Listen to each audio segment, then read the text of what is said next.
আপুনি বাৰু য়োনো ব্যৱহাৰ কৰে নেকি? ইউজাৰ নেম পাছৱৰ্ড পাহৰিছে নেকি? ৰ'ব, যদি পাহৰিছে এতিয়া আৰু চিন্তাৰ কোনো কাৰণ নাই, কাৰণ আজি আমি আপোনাক দেখুৱাম কিদৰে আপুনি ঘৰত বহিয়েই ইউজাৰ নেম পাছৱৰ্ড বিচাৰিব পাৰিব। নমস্কাৰ, আপোনাক আজিৰ এই বিশেষ ভিডিঅ'টোলৈ স্বাগতম জনাইছোঁ। আপোনালোকে চাবলৈ আৰম্ভ কৰিছে জানিবলগীয়া কথা।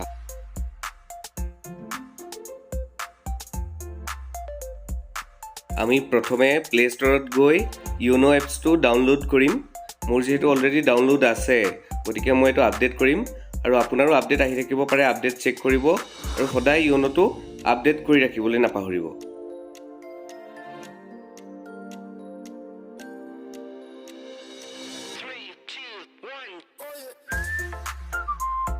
দ্বিতীয়তে আপোনাৰ বেংক একাউণ্টত ৰেজিষ্টাৰ হৈ থকা চিমটোৰ পৰা 8108015880 এই বিশেষ নাম্বাৰটোত কেপিটেলত ইয়েছ লিখি এটা মেছেজ প্ৰেৰণ কৰিব লাগিব।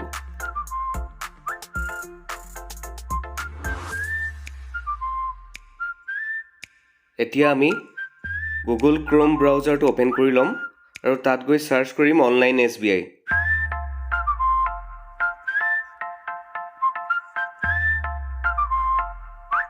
এতিয়া ওপৰতে দেখিছে www.onlinesbi.sbi, আমি তাত ক্লিক কৰি দিম। এতিয়া আহিছে পাৰ্চনেল বেংকিং লগইন, আমি তাত লগইন কৰিব লাগিব। এগেইন কণ্টিনিউ টু লগইন কৰিম। পেজটো অ'পেন হোৱাৰ লগে লগে আমি স্ক্ৰল কৰি তললৈ যাম আৰু তাত গৈ ফৰগট ইউজাৰ নেম লগইন পাছৱৰ্ডত ক্লিক কৰিম। এতিয়া পেজটো অকণমান জুম কৰি ল'ব। তাত ড্ৰপ ডাউনটোত গৈ চাব যে 4টা অপশ্যন আছে, তাতে ফৰগট ইউজাৰ নেম এই অপশ্যনটো চুজ কৰিব, তাৰ পাছত নেক্সট কৰি দিব।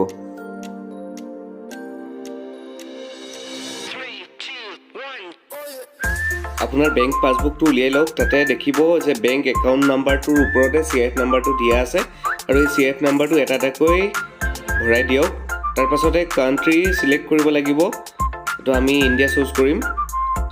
ইয়াতে ৰেজিষ্টাৰ্ড মোবাইল নাম্বাৰটো বিচাৰিছে, আপোনাৰ ৰেজিষ্টাৰ্ড মোবাইল নাম্বাৰটো আপুনি ভৰাই দিব লাগিব আৰু তাৰ তলতে এটা কেপচা কোড আছে, এই কেপচা কোডটো ইয়াতে ভৰাই দিব লাগিব। তাৰ পাছত ছাবমিট কৰি দিম আমি।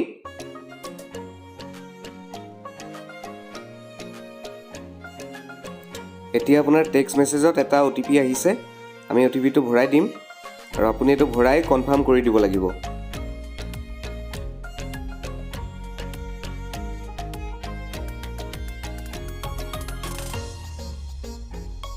এতিয়া দেখিছে OTP দিয়াৰ লগে লগে আমাৰ ইউজাৰ নেমটো ইয়াতে স্ক্ৰীনত ওলাই গৈছে আৰু আপোনাৰ টেক্সট মেছেজতো এটা গুচি যাব আৰু আপুনি এইটো এক্সট্ৰাকৈ ক'ৰবাত লিখি ৰাখিব। এতিয়া আমি বেক কৰিম, পুনৰবাৰ গুগল ক্ৰোম ব্ৰাউজাৰটোত যাম, অনলাইন SBI চাৰ্চ কৰিম, আকৌ ফৰগট ইউজাৰ নেম পাছৱৰ্ড কৰিম। যোৱাবাৰৰ দৰে এইবাৰ আমি খালি ফৰগট ইউজাৰ নেম নকৰি ফৰগট মাই লগইন পাছৱৰ্ড কৰি দিম আৰু নেক্সট কৰি দিম। এতিয়া আমি অকণমান পেজটো জুম কৰি ল'ম। অলপ আগতে যোনটো ইউজাৰ নেম ৰিকভাৰ কৰিছিলে, এইটো ইউজাৰ নেমটো ইয়াতে ভৰাই দিব। ইউজাৰ নেম পাছৱৰ্ড এইবিলাক খুবেই বেছি গোপনীয় বস্তু, সেইকাৰণে আমি আপোনাক দেখাব পৰা নাই, তাৰ বাবে ক্ষমা বিচাৰিছোঁ। আপুনিও এইখিনি কেতিয়াও কাৰোৰ সৈতে শ্বেয়াৰ নকৰিব। আৰু ইউজাৰ নেমটো ভৰাই দিয়াৰ তলত আমি একাউণ্ট নাম্বাৰটো দেখিছোঁ, তাত আমি একাউণ্ট নাম্বাৰটো ভৰাই দিব লাগিব।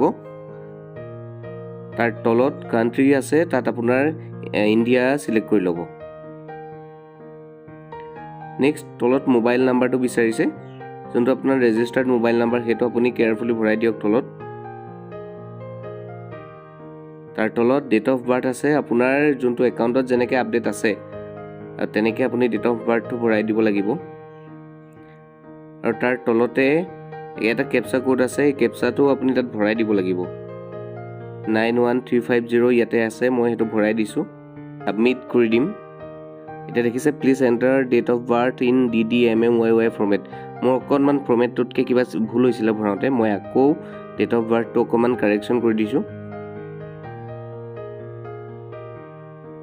তাৰপিছত ছাবমিট কৰি দিছোঁ। এয়া দেখিছে এতিয়া ইয়াতে এটা OTP আহিছে, আমি পেজটো অকণমান জুম কৰি দেখাইছোঁ। OTPটো ইয়াতে ভৰাই কনফাৰ্ম কৰি দিব।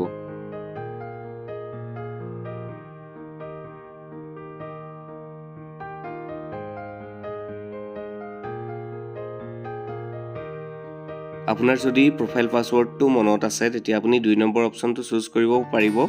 আৰু যদিহে মনত নাই আপুনি ATM কাৰ্ড দি কৰিব বিচাৰে তেতিয়া প্ৰথম অপচনটো ল'ব আমি প্ৰথম অপচনটো লৈছো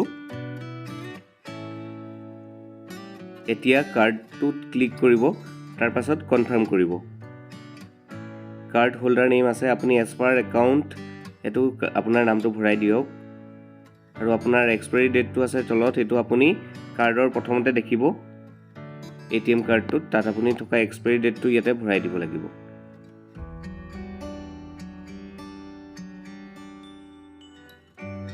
এতিয়া আমি ATMৰ সিক্ৰেট প্ৰিন্টটো ইয়াতে ভৰাব লাগিব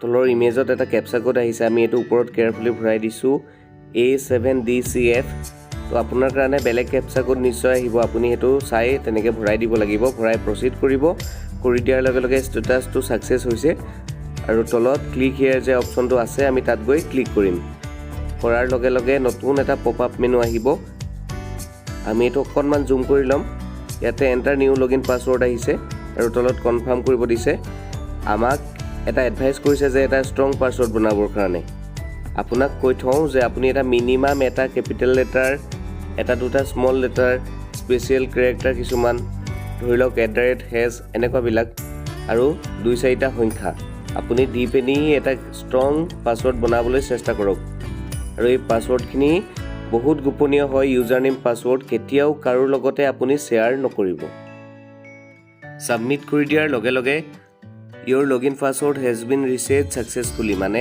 আমাৰ successfully এটো ৰিসেট হৈ গল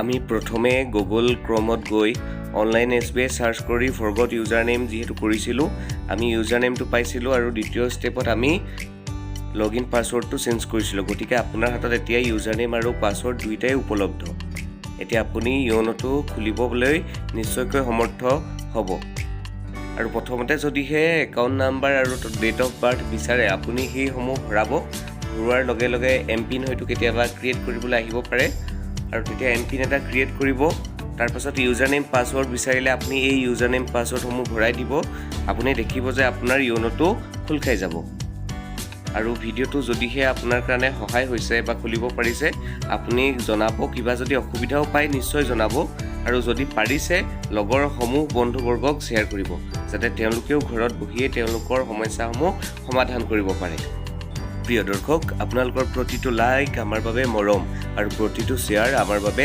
আশীৰ্বাদ স্বৰূপ গতিকে আগন্তুক দিনসমূহতো আপোনাৰ পৰা মৰম আৰু আশীৰ্বাদ আমি কামনা কৰিছো আজিলৈ ভিডিওটো ইমানতে সামৰণি মাৰিছো পুনৰ এটা নতুন ভিডিওৰ সৈতে লগ পোৱাৰ প্ৰতিশ্ৰুতিৰে ধন্যবাদ